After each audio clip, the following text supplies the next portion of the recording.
மேசராசி நேயர்களே, குழந்தைகள் மூலமாக செலவுகள் இருக்கிறது.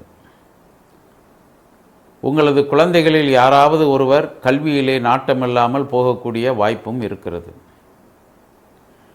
குழந்தைகளில் பெரியவர்கள் யாராவது இருந்தாலோ அல்லது அந்த பெரிய குழந்தைக்கே இதே மேஷராசியாக இருந்தாலும் சில நேரங்களில் சற்று ஏதாவது நோய் வரக்கூடிய வாய்ப்பு காணப்படுகிறது. இந்த நோய் அவர்களுக்கு ஏதாவது இரத்த சம்பந்தமாக ஏற்படலாம் அல்லது எலும்பு சம்பந்தமாக ஏற்படலாம். இதை புரிந்து கொண்டு அவர்களுக்கு நல்ல சிகிச்சைகள் செய்ய வேண்டும். கூட்டாக இணைந்து தொழில் செய்யக்கூடியவர்கள் இந்த வாரம் மிகவும் கவனமாக இருக்க வேண்டும். உங்களது உழைப்பை அதிகமாக பயன்படுத்தக்கூடியவர்கள் உங்களிடம் யாராவது கூட்டாக இணைந்து தொழில் செய்பவர்களாக இருந்தால் அவர்களை விட்டு விலகி தனியாக தொழில் செய்வதே சிறப்பு என்பதை இந்த வாரம் தெரிந்து கொள்ளுங்கள்.